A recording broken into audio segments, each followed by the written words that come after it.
Mesdames et messieurs, bonsoir. Au sommaire de ce journal, lancement officiel du Hajj édition 2024 par le ministre des Affaires étrangères. 2300 pèlerins sont attendus pour s'inscrire afin d'accomplir dans de bonnes conditions le 5e pilier de l'islam.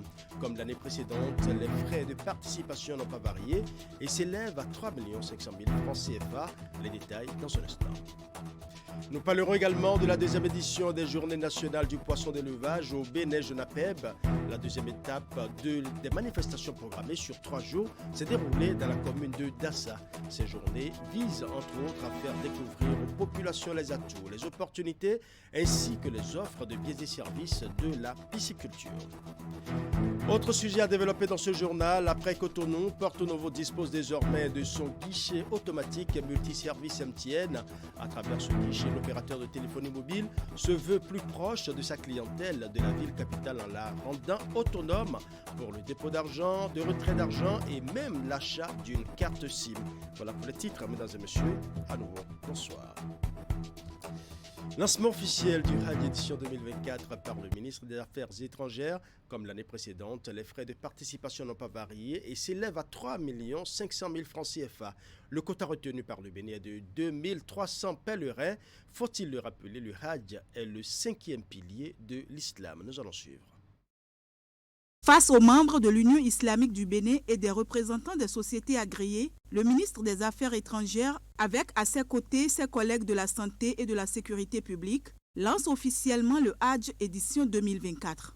Les préparatifs de cette nouvelle saison du pèlerinage en Terre Sainte d'Arabie Saoudite sont ainsi lancés quelques mois à l'avance en vue d'une parfaite organisation de ce 5e pilier de l'islam.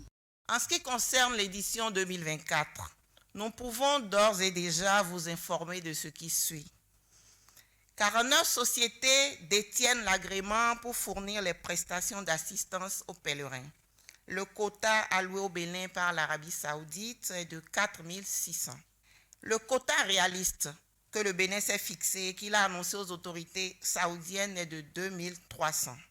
La date de fin d'exécution de tous les contrats sur la plateforme saoudienne est fixée au 25 février 2024.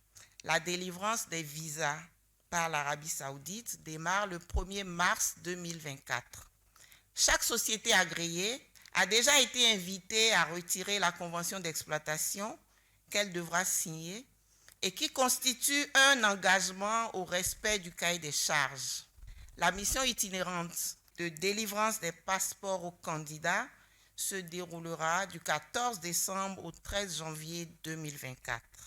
Les frais de participation au Hajj 2024 n'ont pas changé. Tout comme en 2023, le gouvernement a décidé de maintenir le prix à 3 500 000 francs CFA aux pèlerins béninois qui veulent y prendre part. Et toutes les dispositions sont en train d'être prises pour leur faciliter le voyage et l'hébergement en Arabie Saoudite. Les insuffisances que nous avons eu à constater l'année dernière et les années précédentes, nous allons essayer ensemble, avec vous, avec nos compatriotes aussi pèlerins, de les corriger cette année pour que la réalisation de ce pilier essentiel de leur foi puisse être un succès pour eux, mais aussi un succès pour notre pays, parce que c'est l'image du Bénin que nous projetons là-bas. Ainsi, 2300 personnes sont autorisées à s'inscrire pour le Hajj 2024 au Bénin. Un chiffre en baisse par rapport à l'année écoulée qui permettra, selon le ministre des Affaires étrangères, de bien contrôler ce nombre et d'assurer sa sécurité. Notre ambition, c'est de faire en sorte que très tôt, bien en amont, nous puissions atteindre ce quota. Et si nous avons atteint ce quota, ce sera avec plaisir que nous, autorités responsables ministérielles, nous ferons tout pour rouvrir le quota et avoir des places supplémentaires avec les autorités saoudiennes. La date limite d'inscription sur la plateforme saoudienne est fixée au 25 février. Nous avons ensemble, après plusieurs concertations ici, décidé que la date limite d'inscription chez nous serait le 15 février. C'est donc parti pour la saison 2024 du pèlerinage à la Mecque. Chaque partie prenante doit à cet effet prendre conscience de la responsabilité qui est la sienne en vue d'assurer à tous les futurs pèlerins un meilleur accomplissement du Hajj. À la fin du lancement officiel du Hajj 2024 par le ministre des Affaires étrangères, quelques acteurs, notamment les responsables des sociétés agréées, ont livré leurs impressions. Je vous propose ici quelques extraits de leurs propos. Je commence d'abord par saluer le chef de l'État pour vraiment tout ce qu'il fait pour le Hajj. Le prix, il faut le remercier pour ça. C'est vrai, il y a 30 500 de différence. C'est pas grave. Nous sommes émus que le lancement du Hajj soit officiel et de sitôt. Mes impressions sont bonnes, mais il faut appliquer tout ce qu'on a dit. Parce que là-bas, c'est le terrain qui commande et nous sommes sur le terrain. Il faut que les sociétés agréées prennent leurs responsabilités. L'Union islamique, on est là pour accompagner. Si on voit que ça ne va pas, on remet les pendules à zéro pour recommencer. Parce que le président de la République et son gouvernement, ils sont prêts à accompagner la communauté musulmane. Pourquoi on va les décourager? Je remercie d'abord le gouvernement, qui ne remercie pas l'homme, ne peut jamais remercier Dieu. Vous savez, il faut dire la vérité. Il faut remercier le président Talon et son gouvernement. Ils ont fait des efforts depuis qu'il est venu pour remettre le pèlerinage à l'ordre. C'est salutaire parce qu'on dit qu'il veut aller loin, aménage sa monture. Nous capitalisons déjà 10 ans d'expérience dans ce domaine. C'est vrai de par le passé, les réformes que nous observons aujourd'hui n'étaient pas connues dans le domaine. Mais aujourd'hui, avec l'implication du gouvernement pour mieux faire, je crois que, comme je l'ai dit tantôt, c'est salutaire. Il faut reconnaître aussi que c'est salutaire dans ce sens que partout dans la sous-région, nous avons observé l'augmentation du prix du Hajj. Mais à entendre le ministre des Affaires étrangères, nous allons rester constants. Ça va être le même prix que l'année dernière. Donc c'est vraiment très bien. Et nous prions Allah subhanahu wa ta'ala d'éclairer plus encore nos autorités et de nous assister afin qu'ensemble, n'est-ce pas, nous puissions aboutir à une bonne organisation du Hajj qui est un des 5 piliers de l'islam, donc très important dans la vie d'un musulman.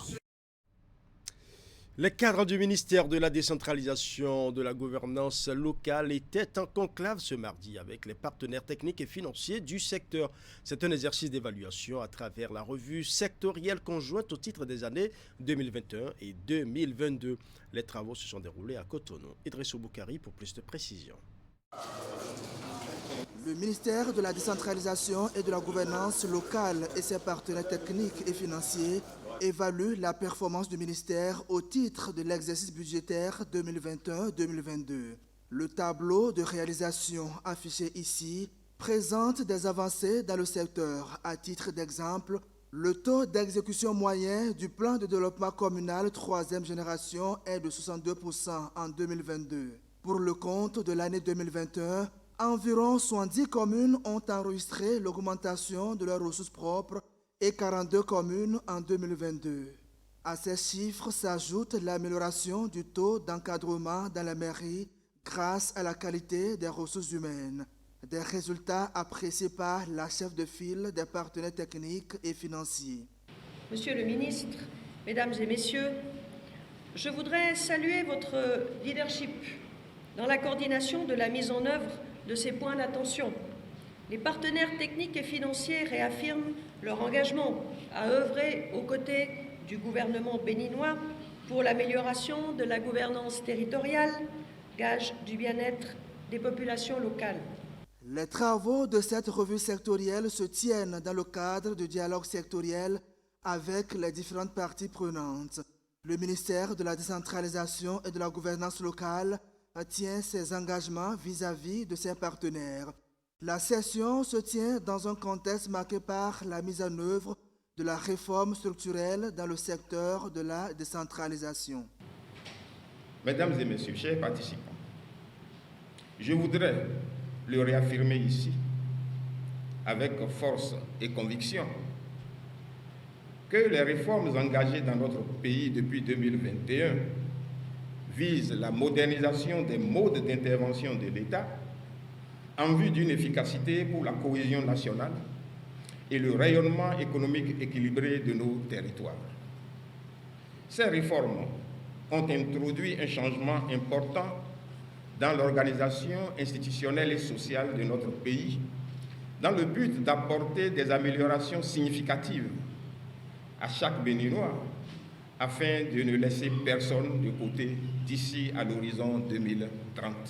En termes de recommandations, les partenaires techniques et financiers suggèrent aux autorités de rendre opérationnel le volet déconcentration à travers les documents de politique du secteur au fin d'améliorer la gouvernance de la réforme en phase avec les enjeux actuels. Ils souhaitent également la poursuite de manière substantielle le transfert financier aux communes à travers les fonds FADEC. La CDSI, nouveau format pour un meilleur impact dans l'écosystème numérique, c'est le thème de la 3e édition de la conférence des directeurs des systèmes d'information pour le compte de l'année 2023. C'est une initiative de l'Agence des systèmes d'information et du numérique dont les travaux sont officiellement lancés à Golden Tulip Hotel de Cotonou. Clément Tchadé pour les détails. Pour une 3e fois dans l'année 2023, les informaticiens de l'administration publique du Bénin se retrouvent à Cotonou pour évaluer le chemin parcouru et les nouveaux défis de leur secteur. C'est à travers la conférence des directeurs des systèmes d'information, une initiative de l'Agence des systèmes d'information et du numérique ASIN qui s'inscrit dans le cadre de la poursuite des actions de redynamisation du cadre institutionnel des différentes activités menées. La présente conférence des DSI nous donne l'opportunité de capitaliser sur nos réussites collectives et de nous aligner sur une feuille de route concertée pour mieux impacter tous les secteurs d'activité de l'économie béninoise. De même, nous poursuivons notre dynamique pour mettre en œuvre des projets d'aménagement numérique des territoires et stimuler ainsi les usages numériques. Notre contribution au développement de l'écosystème technologique au niveau national est encourageante. Mais nous avons encore des efforts à faire, bien évidemment, pour stimuler cette innovation et la collaboration entre les différents acteurs. Et c'est pour cela que nous travaillons chaque jour à rendre plus résilient notre organisation et permettre une gouvernance encore plus efficace des projets qui permet d'assurer la pérennisation des investissements. La conférence des DSI nouveau format pour un meilleur impact dans l'écosystème numérique, tel est le principal thème de ce 3e numéro élargi à l'ensemble des DSI de l'administration publique. Grâce à cette séance, les acteurs ont passé en revue les limites qu'ils entendent solutionner pour plus de résultats. Cette activité des directeurs de systèmes d'information est aussi l'occasion d'élaborer un mémorandum sur l'organisation de prochaines conférences, mais aussi la création d'un cadre de réflexion et de concertation pour statuer sur les référentiels au sein de l'écosystème numérique du Bénin. La 28e conférence des parties sur le climat de l'ONU s'est achevée hier mardi 12 décembre 2023. Cette conférence qui a réuni les pays signataires de la Convention cadre des Nations Unies sur les changements climatiques ainsi que les acteurs du climat s'est tenue à Dubaï aux Émirats arabes unis. Les discussions ont porté entre autres sur l'atteinte d'un objectif mondial de protocole qui aiderait à financer les efforts des pays en développement dans la lutte contre le changement climatique. Nous allons suivre. Dernière ligne droite pour la COP28. Les négociations pour tenter de limiter le réchauffement climatique s'achèvent ce mardi. La 28e conférence des Nations Unies sur le climat qui s'est ouverte ce jeudi 30 novembre a statué sur différents points. Lors de la première journée, les pays ont fait le bilan de leurs engagements depuis la signature de l'accord de Paris en 2015 pour tenter de limiter le réchauffement climatique. Il a été aussi approuvé par l'ensemble des représentants d'État la mise en œuvre d'un fonds destiné à compenser les pertes et dommages des pays vulnérables face aux désastres climatiques alors qu'ils sont historiquement les moins responsables des émissions de gaz à effet de serre. Pour la première fois, une journée a été dédiée aux conséquences du réchauffement sur la santé humaine. Les discussions concernant la santé humaine ont pour objectif d'évaluer les conséquences sanitaires du réchauffement et de promouvoir des systèmes de santé résilients qui ne laissent personne de côté. Le nucléaire est l'un des grands enjeux de ce sommet mondial sur le climat. Une vingtaine de pays, dont les États-Unis, la France et les Émirats arabes unis, ont appelé dans une déclaration commune à tripler les capacités de l'énergie nucléaire dans le monde d'ici à 2050 par rapport à 2020 pour réduire la dépendance au charbon et au gaz. Un engagement non contraignant à tripler les capacités d'énergie renouvelable dans le monde d'ici à 2030 a été signé par au moins 118 pays. À 4 jours du dénouement officiel ce mardi 12 décembre, les délégués du monde entier ont négocié ce vendredi l'avenue du pétrole, du gaz et du charbon, tentant de façonner un compromis entre l'impératif scientifique de sortie des énergies fossiles et le nécessaire développement économique des pays émergents. Un projet de thèse rendu public ce lundi par la présidence émirati appelle notamment à la réduction à la fois de la consommation et de la production des énergies fossiles. L'objectif de cette dernière journée est de parvenir à trouver un compromis face au blocage des pays producteurs ou exportateurs de pétrole. L'accord final de la COP28 doit être en principe adopté ce mardi, mais le projet d'accord final proposé est loin de faire l'unanimité. Parlons à présent de la deuxième édition des Journées nationales du poisson d'élevage au Bénin, JONAPEB. La deuxième étape des manifestations programmées sur 3 jours s'est déroulée dans la commune de Dassa. Les JONAPEB visent entre autres à faire découvrir aux populations les atouts, les opportunités ainsi que les offres de biens et services de la pisciculture. Imet Elena Moussou pour les détails. Après Boïkon et Abomey-Calavi l'année dernière, c'est au tour de Ouida puis Dassa d'accueillir l'événement. Les Journées nationales du poisson d'élevage sont organisées par l'interprofession Poisson d'élevage au Bénin IPEB.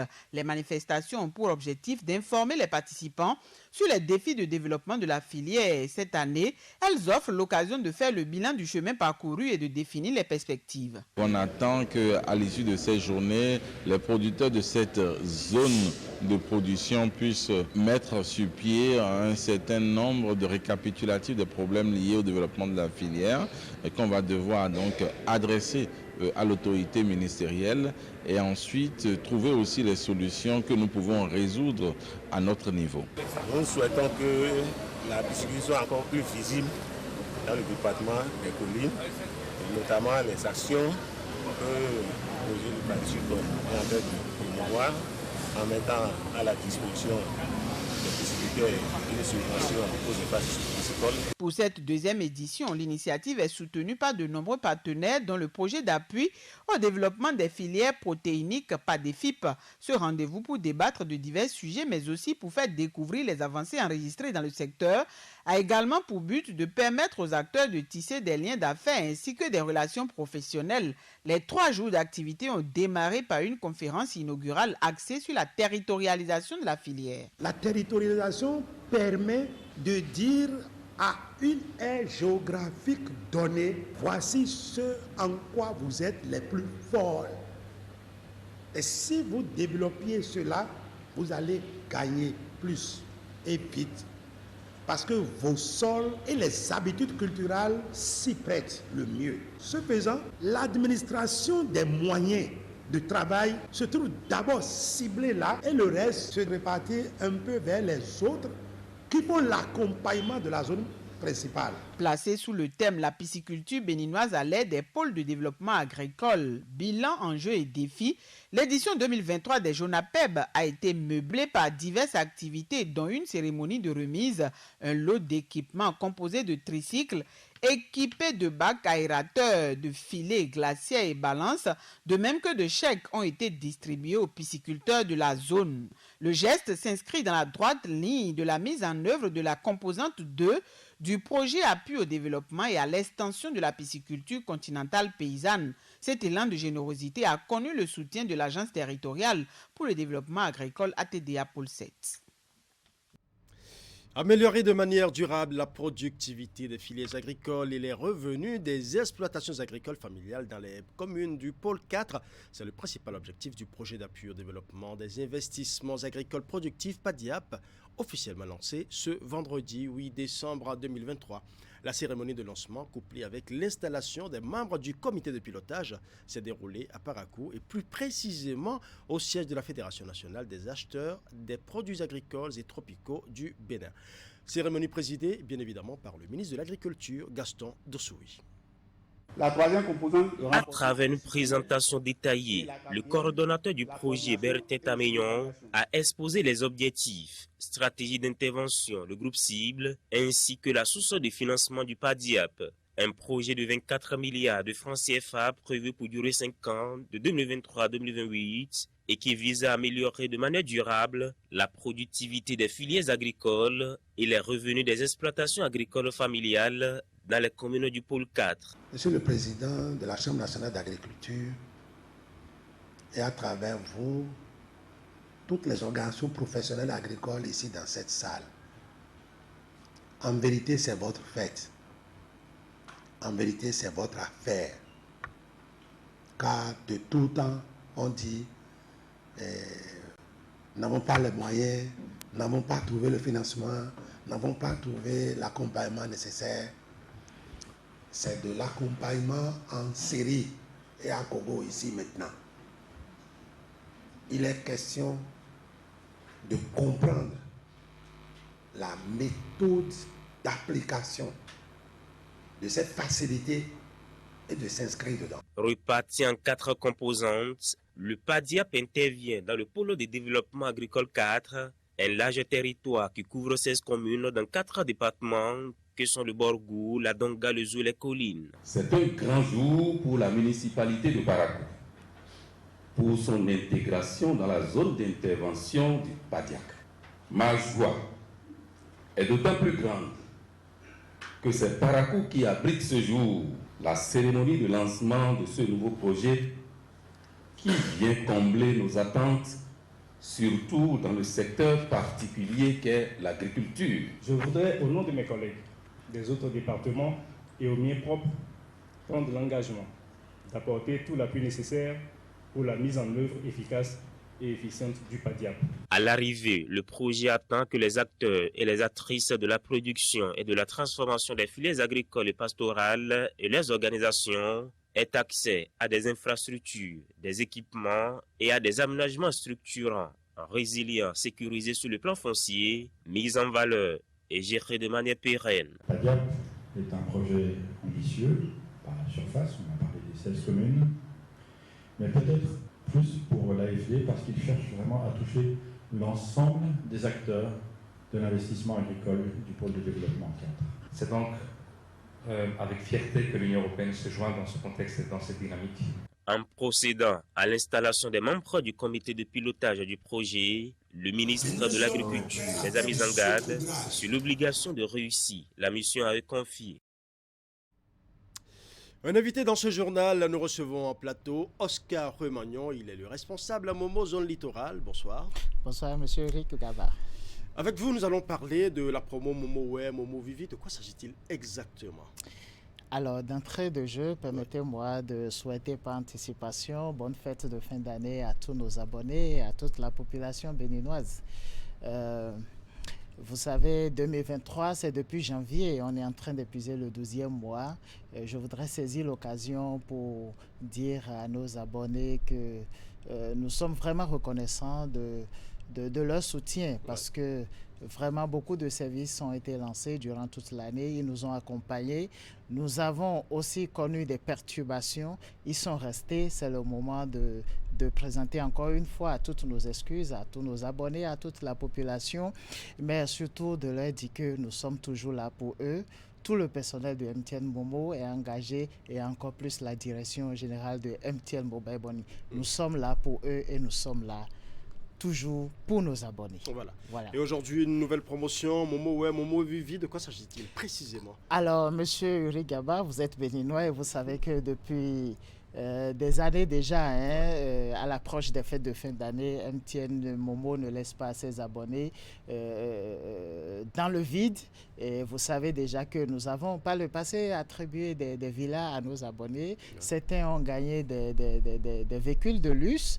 Des gens sont partis avec des lots financiers de forte valeur, mais cette fois-ci, nous revenons encore parce que 2023, c'est une année qui a été vraiment très éprouvante pour nous. C'est une année en même temps de joie et il est de bon ton que les bonnes choses se rééditent pour montrer à nos abonnés combien on est attaché à eux. Cette fois-ci, on vient avec Momo Ouais, Momo Vivi. En quoi consiste ce projet? Alors justement, la promo Momo Ouais, Momo Vivi, c'est une promo qui va juste récompenser nos abonnés qui sont avec nous, qui font nos transactions tous les jours. Et surtout aussi, c'est notre manière à nous de nous faire excuser, de nous faire pardonner pour tous les désagréments qu'ils ont dû connaître tout au long de l'année de 2023. Oui. Alors, c'est vrai que nous sommes à la veille des fêtes de fin d'année, vous l'avez dit tout à l'heure, c'est pour encourager les abonnés. Jusqu'à quand dure cette promotion, voilà. Momo ouais, Momo Vivi?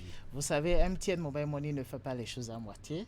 Alors cette promo, ça a commencé depuis le 4 décembre passé et ça va continuer jusqu'au 7 décembre 2024. 7 décembre ou 7 janvier? 7 janvier 2024. Ça a commencé depuis le 4 janvier 2020 et le 4 décembre 2023 et ça va prendre fin le 7 janvier 2024. Donc on a tout le temps pour Et pour une promotion de ce genre, certainement qu'il y a des critères d'éligibilité. Quels sont les critères d'éligibilité pour la promotion Momo ouais, Momo Vivi? Justement, je suis persuadé que c'est la question que nos abonnés se demandent actuellement.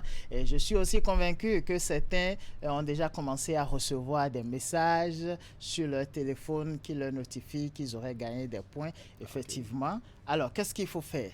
De façon concrète, aujourd'hui, il faut faire des opérations mobile money, à l'exception bien sûr des opérations d'envoi ou de dépôt-retrait. Voilà, donc aujourd'hui, lorsque je fais un paiement dans une pharmacie, dans un restaurant, dans un supermarché, alors tout ce qui est paiement, d'accord, qui me met en contact avec mon fournisseur, c'est pris en compte déjà que le montant minimum est de 500 francs, c'est déjà pris en compte et ça me donne droit à ça me donne droit à 10 points d'office pour me qualifier pour le tirage journalier.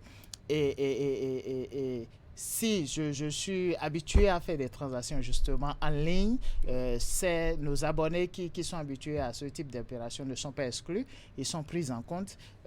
Récemment, nous avons donné la possibilité à nos abonnés de pouvoir payer leurs factures post-payées à partir de leur téléphone, à partir de leur compte mobile money. Eh bien, si vous faites aussi ces transactions-là, vous êtes pris en compte.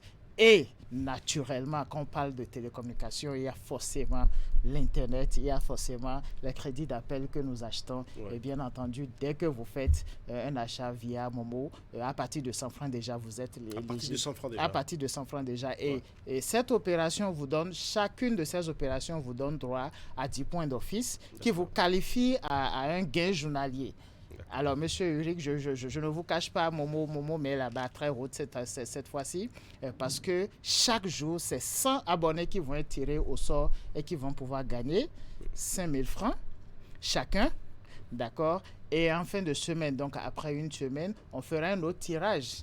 Pour ceux qui auraient réuni au cours de la semaine 50 points, donc minimum 5 transactions, ceux-là seront éligibles à un autre tirage hebdomadaire qui va donner droit à 2 gagnants d'un lot minimum de 1 million de francs CFA. Oui, c'est justement, je m'apprêtais à poser la question parce qu'une belle promotion, c'est une belle promotion, certes, mais ce sont les prix à gagner qui suscitent l'engouement et qui motivent davantage. Là, vous avez parlé de 5 000 francs par mois et 5 000 francs par semaine, par jour. Voilà. Et quels sont les autres lots à gagner? Des lots encore plus intéressants parce que les téléspectateurs qui nous suivent actuellement, ils veulent bien fêter. Et là, maintenant, vous avez dit, vous voulez offrir à vos abonnés une belle fête de fin d'année. Alors, justement, quand on parle de MTN Mobile Money, écoutez, on ne parle que de l'argent, du financier. Et aujourd'hui, pour une bonne fête, je veux bien que mon téléphone crépite, que les momos résonnent à foison. Et justement, c'est pour ça que nous sommes restés dans la logique purement des lots financiers pour permettre justement à nos abonnés de s'offrir tout ce qui leur ferait plaisir. Parce que n'oubliez pas, les années antérieures, on a donné des villas, on a donné des voitures, mais on s'est rendu compte donner c'est bien, mais répondre à un besoin particulier d'un abonné, d'un consommateur, ça fait toujours plaisir. Et c'est pour ça que cette fois-ci, nous donnons la possibilité à nos abonnés de s'offrir ce qui leur ferait plaisir pour les fêtes de fin d'année. Voilà. Et voilà, c'est ce qui justifie justement les lots financiers. 5 000 francs tous les jours et c'est 100 personnes. Faites-vous plaisir, faites-vous plaisir. Et par jour, il ne suffit pas juste de faire une seule transaction. On vous donne la possibilité de faire jusqu'à 10. Tant que vous êtes dans dans la limite de 10 transactions par jour, mais tous les 10 transactions sont comptabilisées et ça multiplie vos chances d'être tiré au sort. Merci à vous, M. Oscar Ruemagnon. On sait qu'avec l'arnaque, aujourd'hui, la cybercriminalité qui bat son plein, les gens se méfient aujourd'hui des messages qui félicitent sous prétexte qu'on a été tiré au sort. Comment savoir qu'on est effectivement tiré au sort pour la promotion Momo Vivi? Alors, vraiment, je vous remercie pour cette question parce que ça prend en compte vraiment l'une des préoccupations majeures de notre secteur d'activité. Je voudrais sincèrement inviter nos abonnés à faire vraiment attention parce que il n'y a pas une certaine gratuité. Il n'y a pas de MTN Mobile Money n'encourage pas forcément la facilité dans la vie. Alors, quand les gens vont profiter de cette opportunité que nous autres nous donnons à nos abonnés pour les récompenser, pour leur dire merci, pour pouvoir arnaquer, je vais les inviter vraiment à une vigilance extrême. Une vigilance extrême pour dire déjà que dès que vous êtes éligible, il y a un numéro qui va vous contacter. Le 97 2 fois 0001. C'est le standard de MTN qui va vous contacter. Et mieux, je rassure encore nos abonnés, nos téléspectateurs et toute la population béninoise pour dire que ces tirages se font en présence d'un huissier.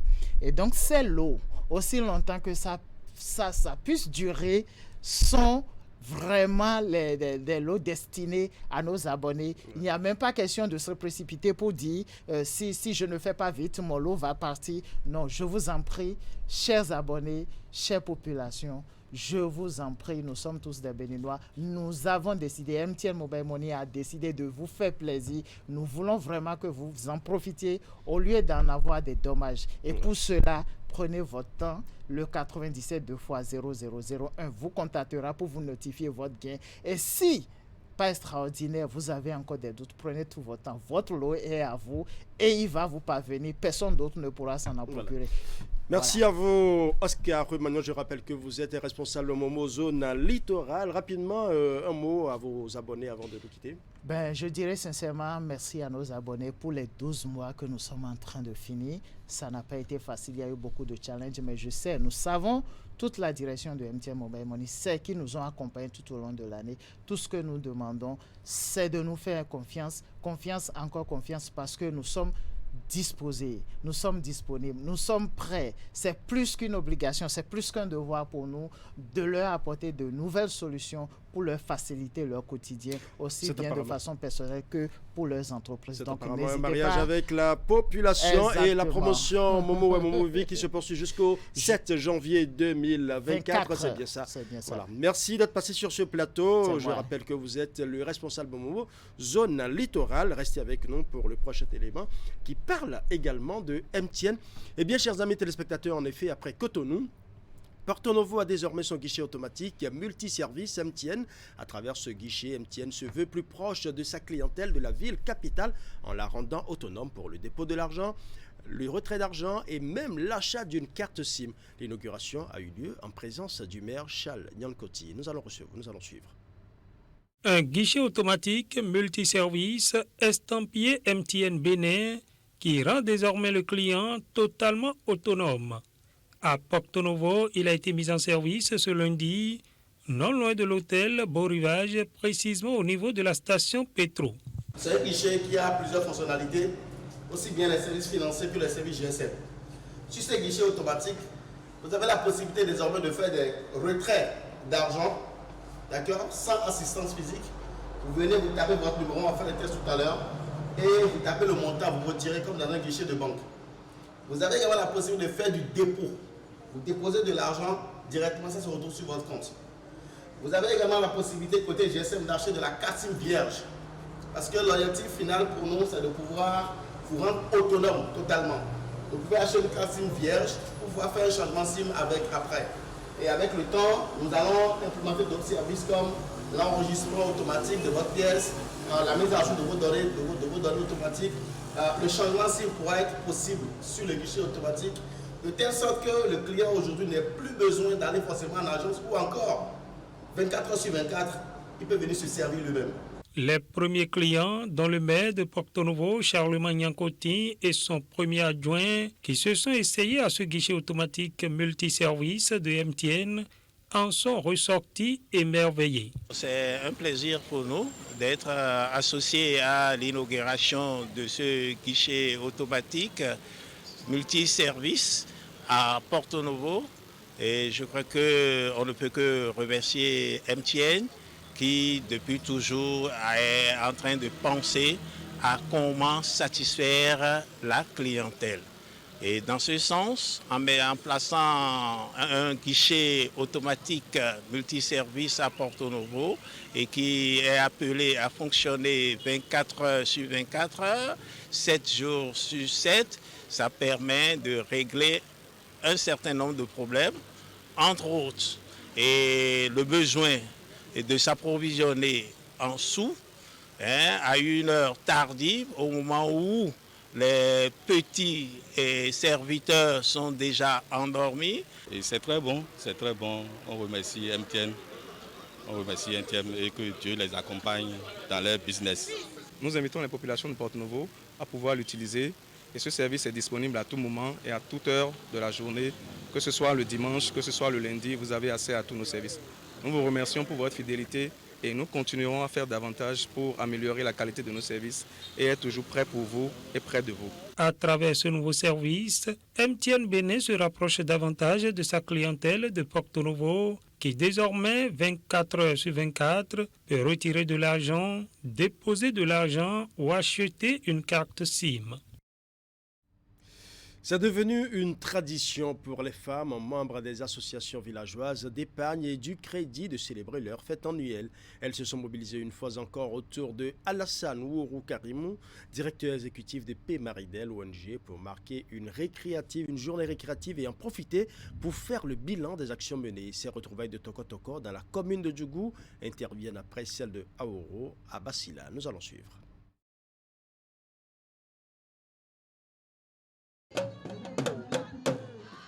Le directeur exécutif de l'ONG plaidoyer pour la maîtrise des ressources en eau et de développement local P-Maridel, accueilli par ces femmes, membres des associations villageoises d'épargne et du crédit.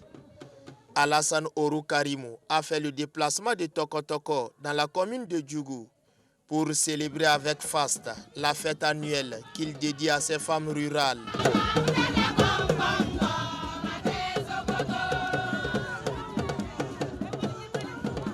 Pour le compte de cette année où on espérait avoir 4 milliards, on a pu tirer notre épingle du jeu avec 2 milliards 353 millions 618 200 francs. Voilà ce que nous avons pu réaliser comme score cette année. Et je dis, autant que nous sommes, personne ici ne peut me dire le contraire. Ça ne va pas. Depuis 2007, le directeur exécutif de P-Maridel ONG s'est résolument engagé pour la promotion du leadership féminin et l'autonomisation de la femme, avec comme priorité l'approche des AVEC, entendez Association villageoise d'épargne et du crédit. Une approche qui, selon lui, va favoriser une croissance économique inclusive et durable. Comme j'ai coutume de le dire, les AVEC, c'est ce qu'il nous faut pour nous développer. Le pauvre n'a pas besoin du crédit, mes parents. Aller dans une institution de microfinance pour prendre un crédit, je dis que ce n'est pas la solution. Il faut connaître d'abord vous-même votre force de frappe financière, votre gestion économique avant de vous engager dans les microcrédits.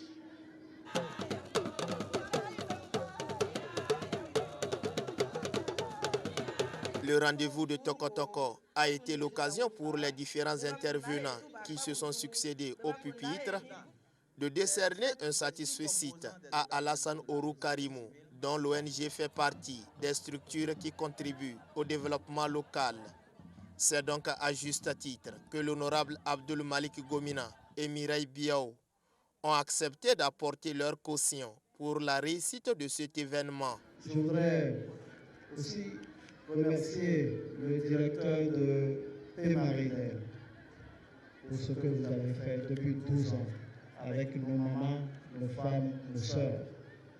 C'est un succès. Cette initiative que grâce à vous, les femmes ont eu accès au crédit commercial. Chers frères, vos efforts sont suivis de près et de loin. Et je voudrais simplement vous dire merci. Merci au nom de toutes les femmes de Djougou. Merci au nom de toutes les femmes de la Donga et bien au-delà. Voilà un personnage un peu incompris. Voilà un personnage parfois même controversé, mais qui garde permanemment et constamment le cap. Nous, au niveau de l'association de développement, nous le vénérons parce qu'il est infatigable, parce qu'il est l'homme des grandes choses, parce qu'il ne fait pas de l'à peu près. Pour ses nombreux services loyaux rendus à ces femmes, Alassane Oro Karimou a reçu des présents pour saluer et encourager son engagement indéfectible pour l'épanouissement des femmes. Chacune des femmes, très impliquée pour l'atteinte des résultats, a reçu un prix, une manière pour les organisateurs de stimuler la saine émulation au sein des bénéficiaires.